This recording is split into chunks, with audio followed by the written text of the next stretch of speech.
that is what makes average teams good teams great, is that you have to have that heart. You can, all the analytics in the game doesn't tell you anything if you don't have that driving force in behind. That's what made that 96 team so special. And to get this team to where they're at this year, if you go in that locker room, there's that same type of bond and the same type of understanding that this only works one way at this point of year, is that if we do it together. That was former Florida Panther and 777 NHL gamer Bill Lindsay, currently NHL analyst and covers the Florida Panthers specifically. And you are listening to the Up My Hockey podcast with Jason Podolak. Just watch me now.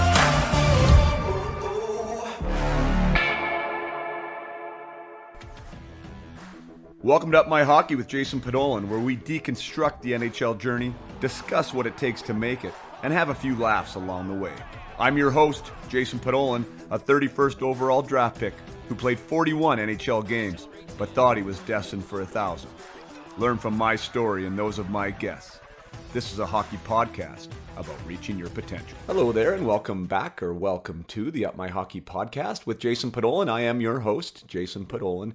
And today we are going to, well, I guess first I should offer an apology because I have not dropped an episode in a while. So for those of you who are faithful listeners and have been wanting and wishing for new content, my apologies. Other things had taken priority. The podcast is a beast to do, especially with all the production and clipping and social media that goes around it, not to mention the finding the guests and the interview itself. So it is quite a bit of work, and there's a lot happening in the background of Up My Hockey. As many of you know, that Up My Hockey is not just a podcast, it is also a development program, a mindset development program, and also an on-ice development programs as well. So my spring programs have just been wrapping up. I've been running 3 programs, 2010, 2011, and also 2009 and older group. And there's been a lot happening along with the mindset side of things with the program, the Peak Potential program, and the expansion of that. So my apologies that the podcast has taken a back seat for a few weeks, but such is life. And we are back in action with Bill Lindsay here today. Bill Lindsay is a former teammate of mine with the Florida Panthers. He was one of the cogs in the wheel of the 1996 run to the Stanley Cup finals that the Florida Panthers took part in, with John Van Beesbrook guiding them between the pipes. And it was the year of the rat, and there was a lot of electricity in the city of Miami and in the state of Florida around that team, and walked all the way, knocking off Mario Lemieux and the star-studded Pittsburgh Penguins in the conference finals, and then running into too good of a team in Colorado at the end there, and they ran out of gas. But it's the last time that Florida has got as far as they have this year. So I got Billy Lindsay back on the show, who is now an NHL analyst with the NHL Network. He covers the Florida Panthers on radio and also in the studio. And it was great to catch up with Billy. Hadn't seen him forever, and so we cover that year in particular. Not so much about Billy's career per se, as is usually is the norm here on this podcast, but we are talking about Florida Panthers and the Florida Panthers from the 1996 season compared to now. What's happening with that team now? What's going well for them? We talk about some things to do with NHL goaltenders. We talk about being able to use your entire lineup and the value of your entire lineup, and why things are just clicking now at the right time. So this is a really great interview. It's a short interview as far as Up My Hockey is concerned. I think we're about 35 minutes, so it's short and sweet. Billy had to go get on a plane to Raleigh. This interview was taken the day after the 7-period game or whatever it was there, with Florida beating Carolina and quadruple overtime, and almost hitting to a fifth period. So the radio announcer, the moral of this story is the radio announcer, usually Billy doesn't go on the road for radio, and the play-by-play covers the entire thing, but the play-by-play guy had 7 periods to do by himself on air on the radio, so you can imagine how exhausting that would be. So they decided to fly Billy up for a game 2 tomorrow night. So he had to run and catch a plane. So we kept the interview relatively short by Up My Hockey standards to 35 minutes. But Billy has a wealth of knowledge, not only about the league, but definitely about the Florida Panthers. He's watched them for a long time and covered them. And as I said, he's also a Florida Panther alum himself. So he has some skin in the game when it comes to the Florida Panthers. So without further ado, I bring you Billy Lindsay, and welcome back to the Up My Hockey podcast. And my apologies again for my tardiness with the episodes. Enjoy the conversation. Billy Lindsay, welcome to the Up My Hockey podcast. Long time, no talk, man. Yeah, it has been a while. It's nice to see you. Nice to catch up. I'm excited. I know, it's crazy. So for those listening, I probably would cover it in the intro, but Billy and I crossed paths at Florida. I mean, I got drafted by Florida. You were there. We met at camps, and then I my first pro season was there. And I also you probably don't remember this, or I definitely do, but I was one of the Black Aces on the run that year in '96. So, so that was a lot of fun for me. Dip my toe in the NHL waters and be a part of that amazing run that you guys went on there. So, anyways, and I got traded that next season, and kind of how hockey is. We sort of part ways, and I probably haven't had too many conversations since. So, anyways, great to see you again, man. Nice to see you too as well. Appreciate it. Maybe we'll start there. I know we're a little bit tight for time. I mean, I think that's why I was kind of seeking you out right now, because what an amazing time. One, to be in Florida, two, to be involved with the Florida Panthers, and you connected to the original playoff run that kind of put that team on the map. Maybe let's start with your journey and being a part of that team with Beezer and Niedermeyer and Shepard and that. Like, what is your first recall when you think of that run? Early on, we get started down here, and I came from Quebec, drafted by the Nordiques, played a year and a half up in Quebec, and then came down here in training camp, and it was sunny, and I was like, this is going to be fun. They got the sand, got the water, got the ocean. And for me, that group of guys that you just mentioned right out of the bat with Skrudland, Mellenby, Dave Lowry, Mike Huff, you could Tom Fitzgerald, Stu Barnes was here almost immediately. You could go down the list. Just quality people, quality ownership.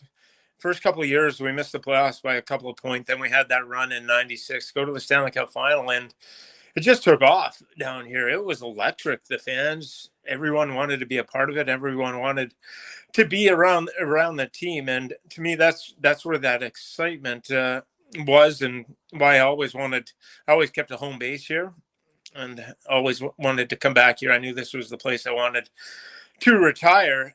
You move on just kind of through this and through the process, and I got traded a bunch of different teams, hopped around the NHL, but when I retired, the radio job opened up here and did radio, and I've did radio, television.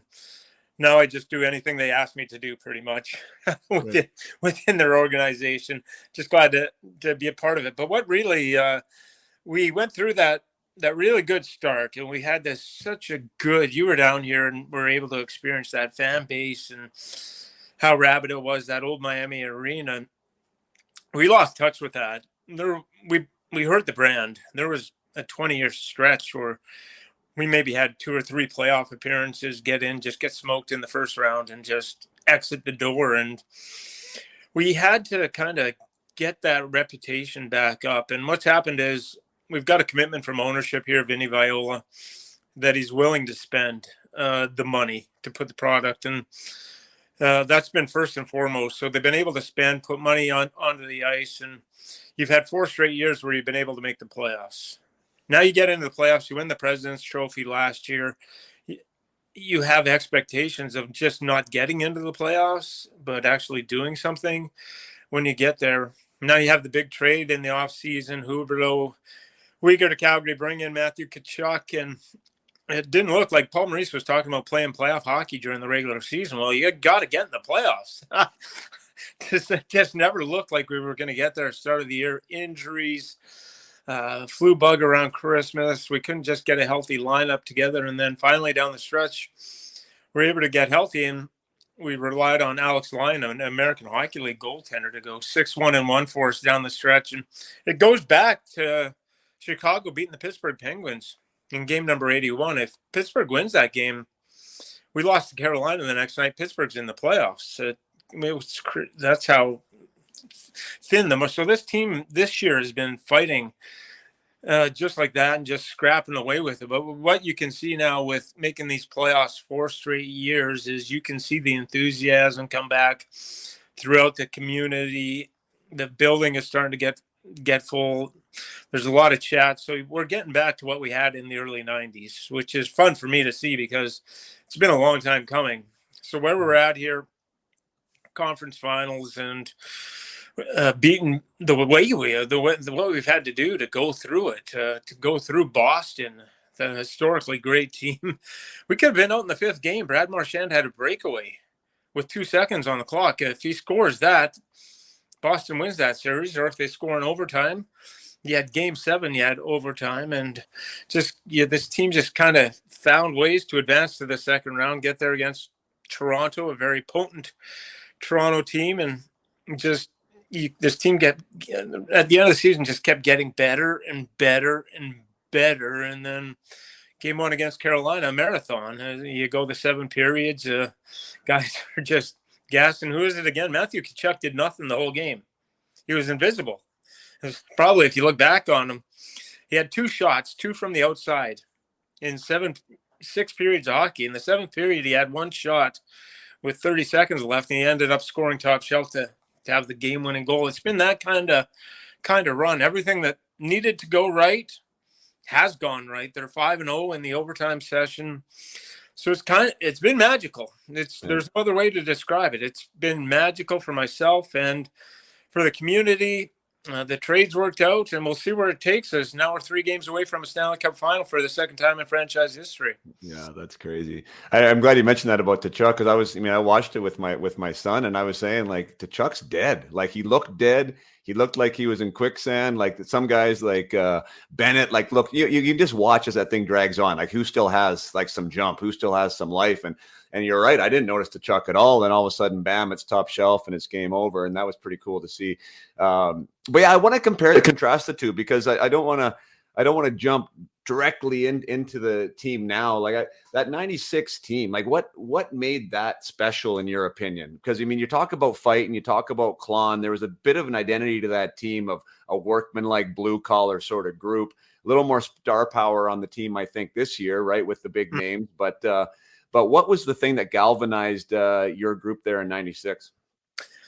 Just, you have these guys, like these leadership guys that I was around. I was still a pretty young kid at that time when I broke in. But to see these guys, and once you got into that playoff scenario, but these guys are working so hard. And Brian Scrudlin and Scott Mellenby both, just Brian Scrudlin explained it to me the best. He said, no matter how you play or whatever, he says, never go home feeling like he's working so hard. And he explains to me, you know why I work so hard, Billy? I do it partly for myself, but I also do it for you, because I understand that I'm responsible for your career as well, and vice versa. You got to understand that all these guys in this dressing room, how you play, you're responsible for every single one of them for your effort. So there is nothing that we can do in this dressing room that we have to do it with effort, because if everyone relies on everyone else to feed their family, not only yourself, so there's no room for selfishness, ego. It all has to be put aside. And when you realize that, when you see someone working beside you that is so competitive and so hungry, the fear of the disappointment of letting them down becomes such a motivating and driving force, even beyond yourself. You're like, man, if I go home tonight, if I play terrible, I'm not feeling bad about myself. I'm feeling bad about the other 18, 19 guys in the locker room. And that's what developed with that team, is that this belief that we are working so hard together, and it is for each other. And that was one of the tightest groups that I've ever been involved with. And that is what makes average teams good teams great, is that you have to have that heart. All the analytics in the game doesn't tell you anything if you don't have that driving force in behind. That's what made that 96 team so special. And to get this team to where they're at this year, if you go in that locker room, there's that same type of bond and the same type of understanding that this only works one way at this point of year, is that if we do it together. If we don't do it together, you just look at the Edmonton Oilers that play Connor McDavid and Draisaitl 25 minutes a night. There's 3-4 guys sitting on the bench that don't even feel part of the team. If you play 5-6 minutes a night, some nights I've played it. Half the time you sit there and you're like, yeah, whatever. I'll play my 5-6 minutes, but this is not fun for myself. In 95, 96, everyone was involved. The coaches made sure. And you've got that this year that everyone kind of has an identity on the team. And it's something that a coaching staff and an organization that you have to search for. You have to be able to find those type of players. That's what it was like in 96, and that's where they're getting to here with this team. This team has a legitimate chance not only to get to a Stanley Cup, but win a Stanley Cup. Yeah, that's great. I like the way you talk about that with the McDavid and Draisaitl. And isn't that just the most difficult decision in the world for a coach, right? You have two of the best players in the world. You want them on the ice, but protecting their minutes, protecting their energy levels, making sure everyone else is involved. And I did think the Oilers had some great depth this year that they didn't use enough. I thought they had more depth than they've had in a long time.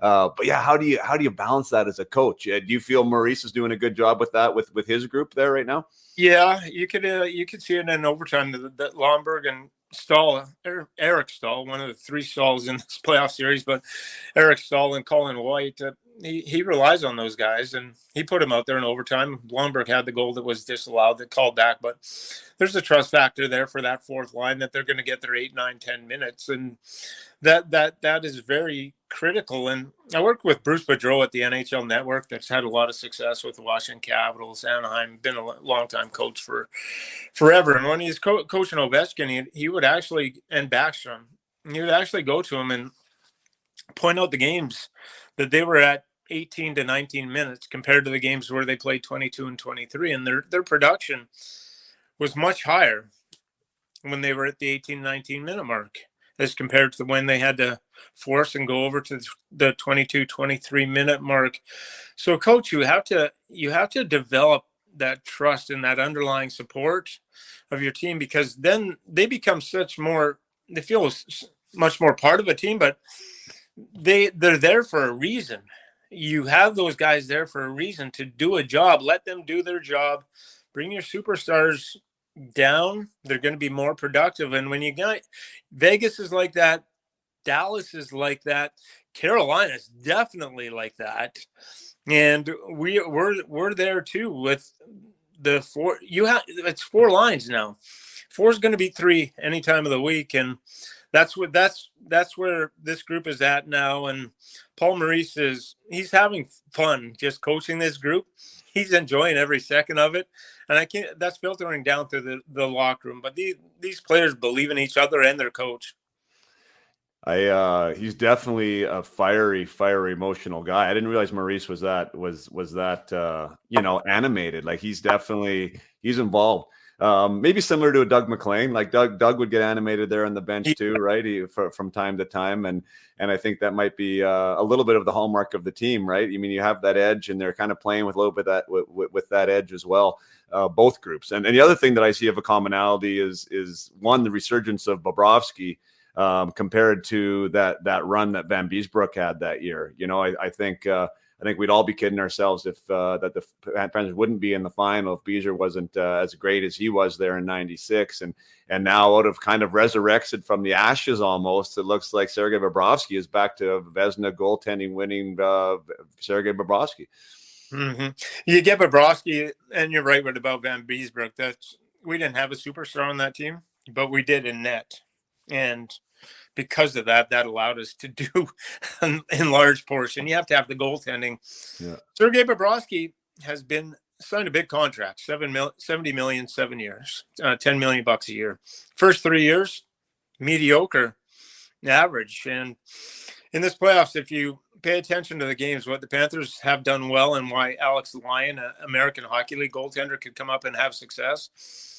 one of the best neutral zone teams in the NHL are the Panthers at this very moment. 3-on-2s, 2-on-1s, breakaways, so tough to come by. Especially, you just don't. And so they've been able to insulate their goaltending. That's helped out Sergei Bobrovsky. But when they've needed him most, when they've been out of gas in the Toronto game number 2, where they had nothing left after being on the road at 7 games, play 2 games, they had nothing left. Held on to that 3-2 lead. Bobrovsky. That's a goaltending win.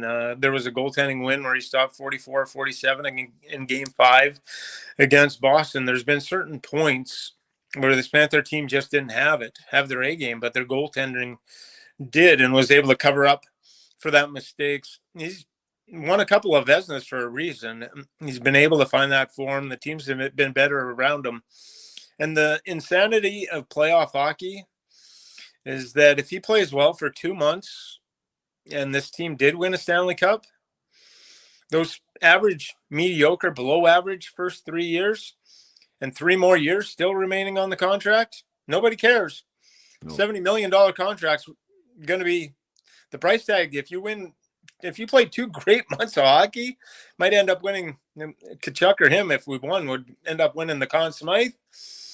You paid off your $70 million contract in 2 months. Congratulations. Here you go. So he's on it, though. Down low, beatable, side to side.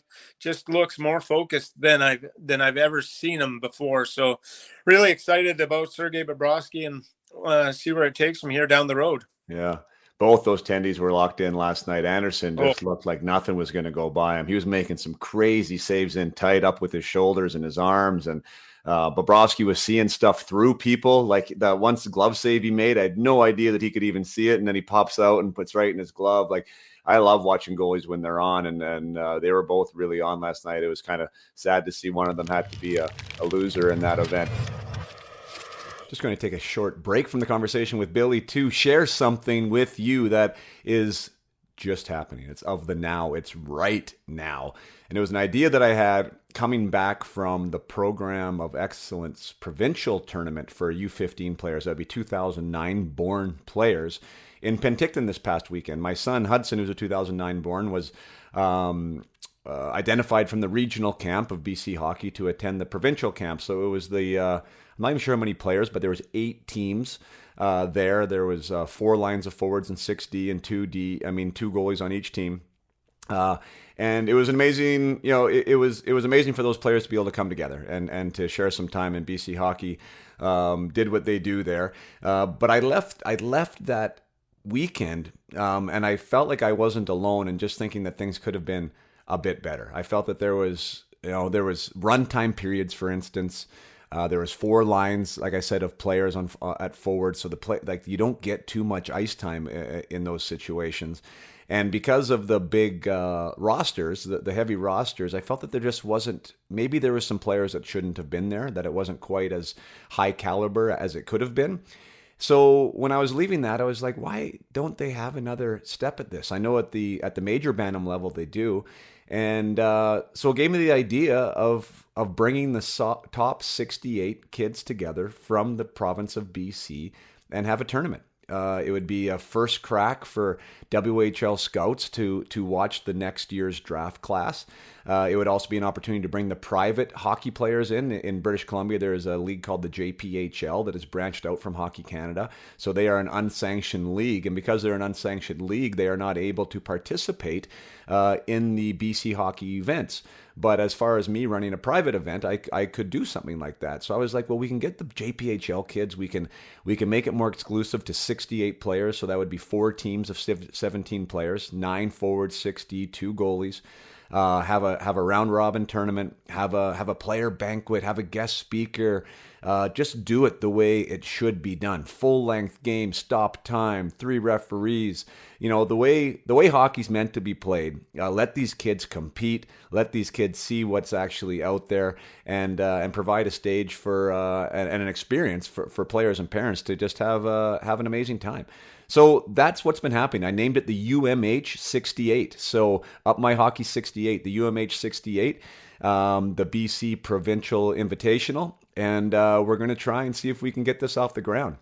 while I was at the provincial tournament, I was able to scout everybody there. I actually did that without even knowing that this was going to be coming. I just wanted to see who the 2009s were in the province and kind of understand what the landscape looked like for the draft year next year, the WHL draft. And because I did that, I have a very good idea of who the top I guess 3 teams would be out of those 8. And again, there would be a team of 17 players dedicated from the JPHL to my event. So that's what's happening. It's going to be released this week. I've identified who the players are. The invites will be going out. As with anything new, you never know what the response is going to be or how it's going to work. It's all come together in like 6 days.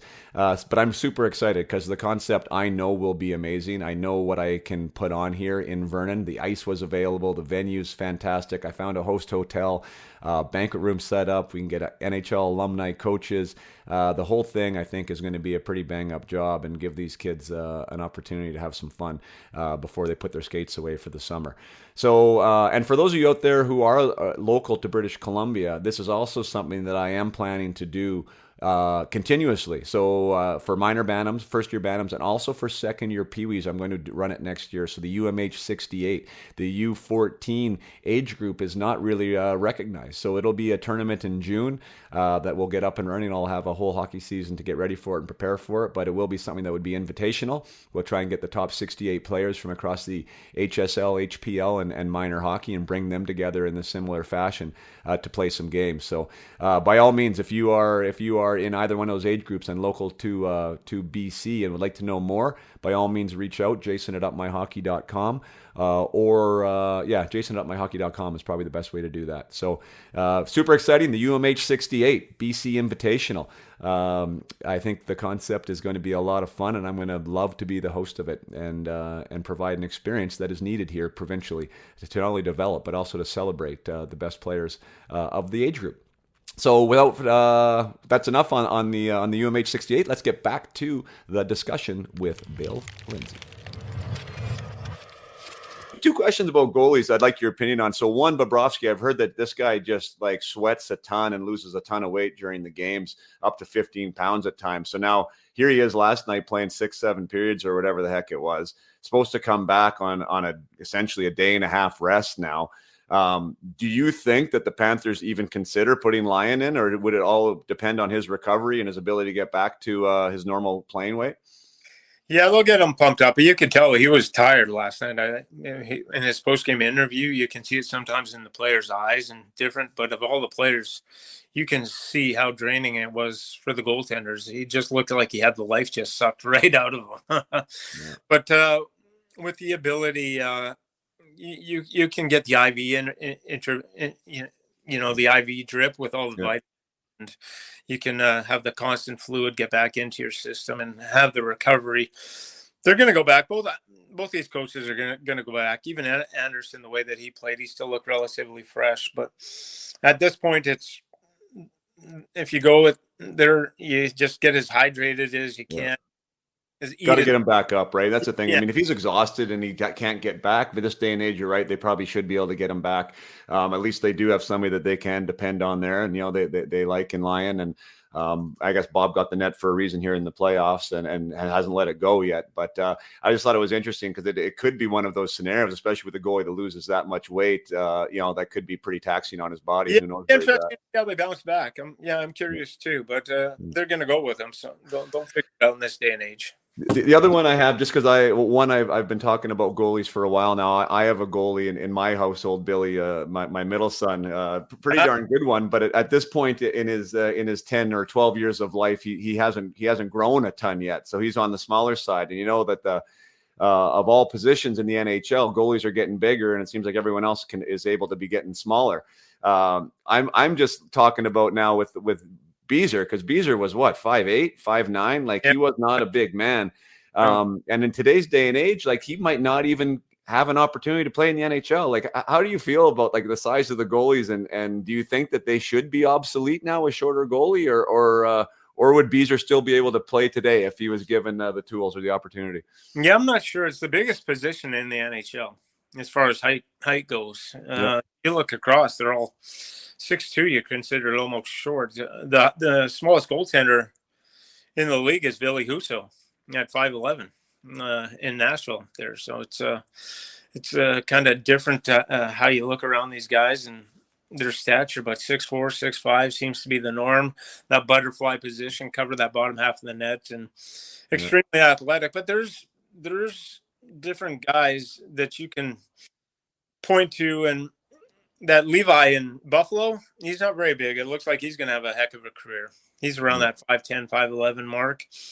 When you watch those shorter goaltenders, what they have to have is they're so explosive with their movement, side to side, up, down, more so than the bigger goaltender where it's just down in the butterfly with the slide, make yourself look big. When and I didn't say, sorry, not Billy Huso, UC Saros was the goaltender. Yeah, UC Saros in Nashville. Sorry, I made a mistake on that. But UC Saros is the smaller one. So if you kind of take a look at UC Saros and the way that he plays, and Levi, there's so much power and explosiveness. But it's changed. I don't know if I don't believe Van Beesbrook, the way that they play the net and how explosive they are with just getting up from the butterfly, covering the position. It's the one position in the NHL that's from 80s to 90s to early 2000s to now that has changed so drastically, just in technique.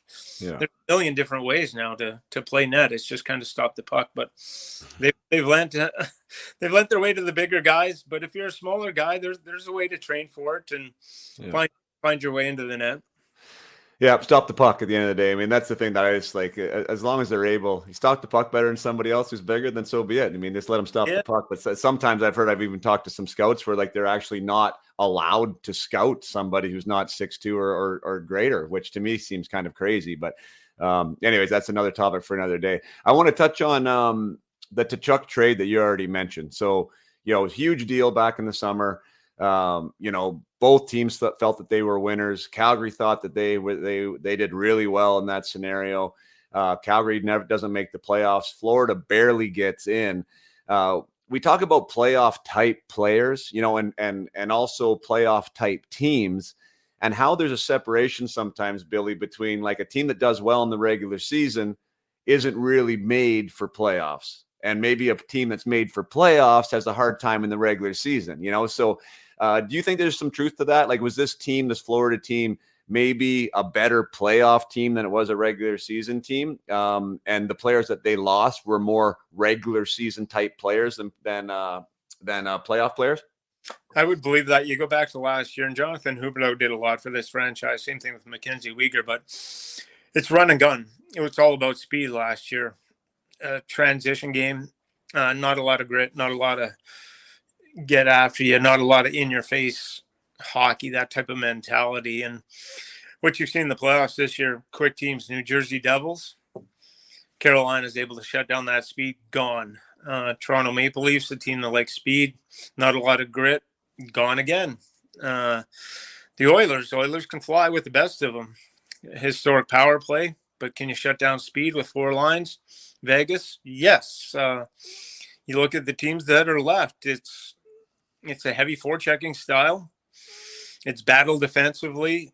And so this Panther team, Paul Maurice was trying to get this group there all year, working on just hang on to pucks down. Panthers were the best rebound team in the NHL this course. That's where they changed their identity. It was back to the point, get shots, blue paint, rebound chances, players like Tkachuk. So that's been the real change, and they've been able to do that to get into the playoffs. And because they've got in with this kind of style that they play now, that you got Tkachuk that automatically, if you're wearing another jersey, just doesn't like you. Like I don't use the word hate a lot, but there's a lot of like dislike it. Like at this, if it's 9 out of 10, if you got a different jersey on, it's not even if it was a family member, if he was playing against Brady. And Sam Bennett has that same sort of mentality. Radko Gudas has that same sort of mentality. Ryan Lomberg, and it kind of drags everyone else into this fight. It's mean. We're gonna if we don't get this done, you're gonna pay a price. You're gonna have some ice bags after this. We're either going to go around you or we're going to go through you. Yeah. They didn't have that mentality with Huberdeau. They like the pretty plays, the passing plays. So the change of identity from a rush team to a heavy forechecking team, Paul Maurice was working on the neutral zone forever, trying to get these guys locked in on the neutral zone. Finally was able to figure that out. Sticks in lanes, battle hard, and it's now they've got everyone. So that's more the identity this year, is that there's more of a, hey, we don't like you. We're in the playoffs here for a reason, and if you're going to beat us, you're going to have to hurt us, because we're coming after you with everything we got. I love that Radko Gudas, and like just a throwback right now. The big burly beard. He hates everybody. Like anyone who goes by him is going to have a bruise. Like I love watching that, just because I have a little bit of a nostalgia back to our era. Like that was kind of how it was. Like you had to fight for every inch out there, especially in playoffs. And those guys, you knew where they are. And I guarantee you everybody on that ice knows when Gudas is out there, and where he is, and you have to be aware of him. It feels good to me to watch this playoff hockey, because the regular season for me is sometimes hard to watch, to be perfectly honest, because there's not much of that anymore. Right. Yeah. But they bring it back in the playoffs. I think the refs are doing a better job of it. It's not as egregious, like the line from how they call the rules to the playoffs. Like I think they're doing a better job of keeping it tight, but they're still letting them go. I think they're still letting them play and be a little more physical out there and a little more nasty, because I think there's more than just me that like that aspect of the game. Yeah, I would agree with that. It's to bring it back, and the refs, once the refs start calling too many penalties, they get in hot water themselves. They don't know what's a penalty anymore. Yeah. So the way I best describe it is if that one bench just would kind of stand up and be like this, then that's a penalty. But if something that goes unnoticed and you're like, oh, we got a power play coming up that the bench wouldn't even notice, then those are the penalties that just should not be called. In the playoffs, it has to be something that, why didn't you call that? And all the fans see it. A little love tap, a cross check from behind, that if it goes unnoticed, no one pays attention to it, then just don't call that stuff. And they've been getting better at it with the refs and just letting them play. And it's fun to let them decide it on their own merits, because then it becomes a lot tougher. And 5-on-5 hockey, when it gets to flow, that's what everyone wants to see.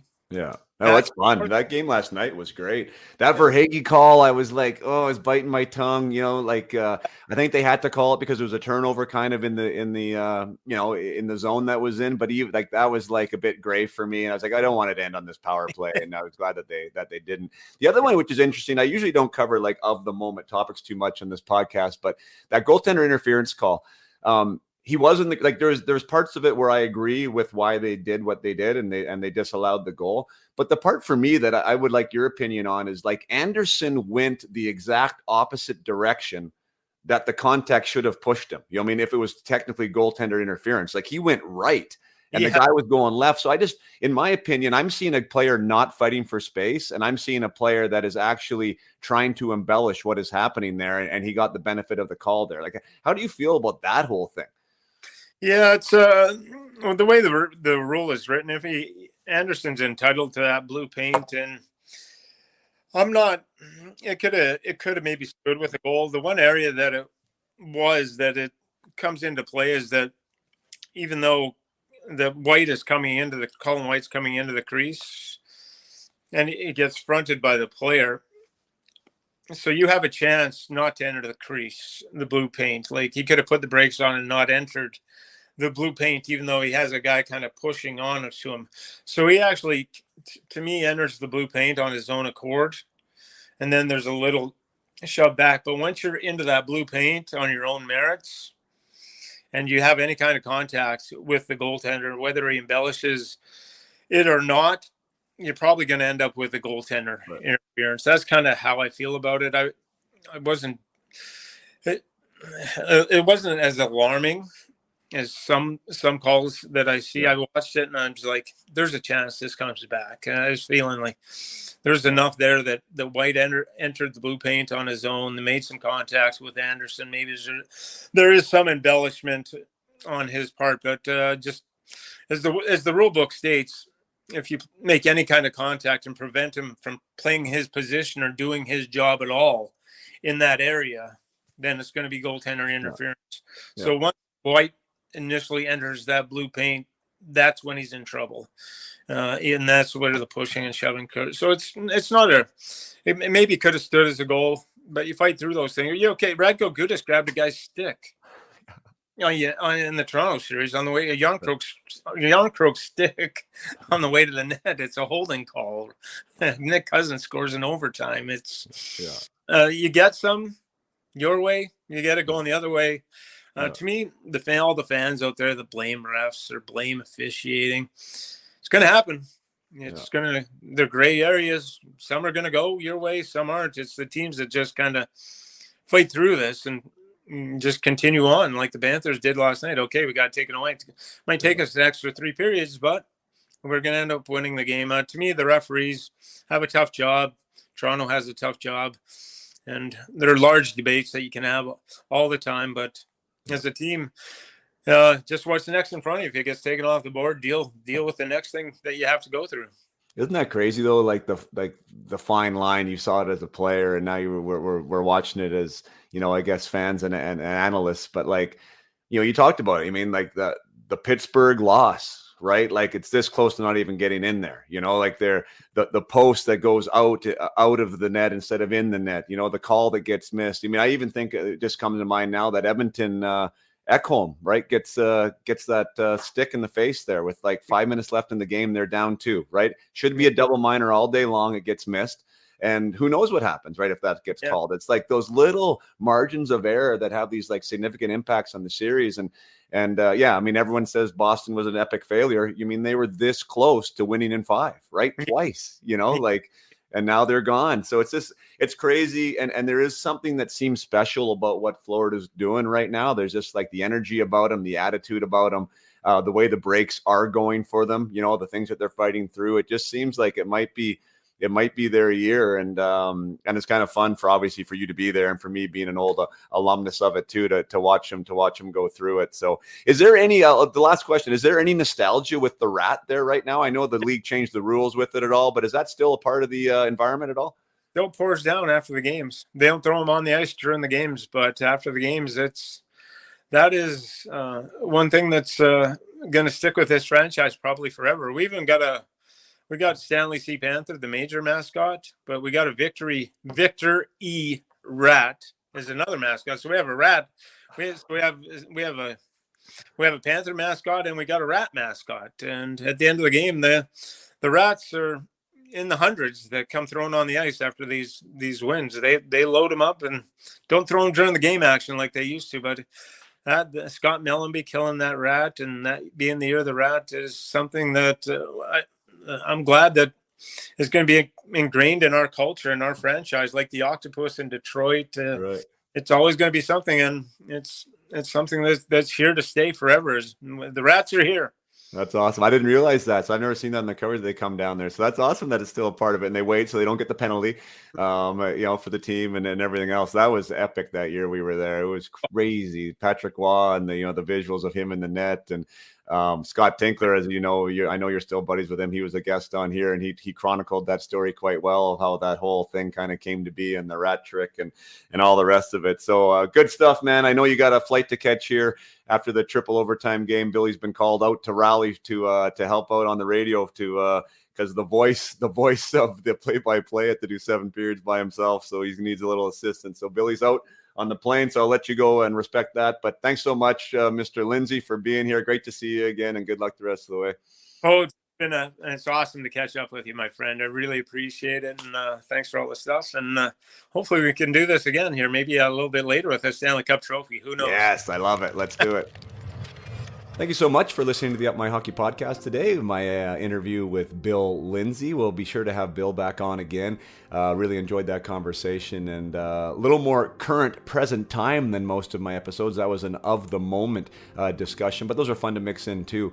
Definitely an interesting time here with the Florida Panthers going on the run that they are, and how they just squeaked into the playoffs. And I thought it was a nice time to talk, just because of the 1996 run that Bill experienced as well. So as a player, which we talked about a little bit, that I was so fortunate to be a part of. My first introduction to pro hockey is marching along with the Florida Panthers to the Stanley Cup final. So that was a heck of a lot of fun for me too. So hope you enjoyed the interview. A regular episode should be out next week on Tuesday, which will be Ryan Reeves. On the heel of his father, Willard Reeves. If you hadn't had a chance to listen to that one, by all means, please do. The conversation with Ryan was absolutely awesome. Tons of fun. He's hilarious. He had me laughing a bunch, and I'm sure you're really going to enjoy that. So stay tuned for that episode on Tuesday.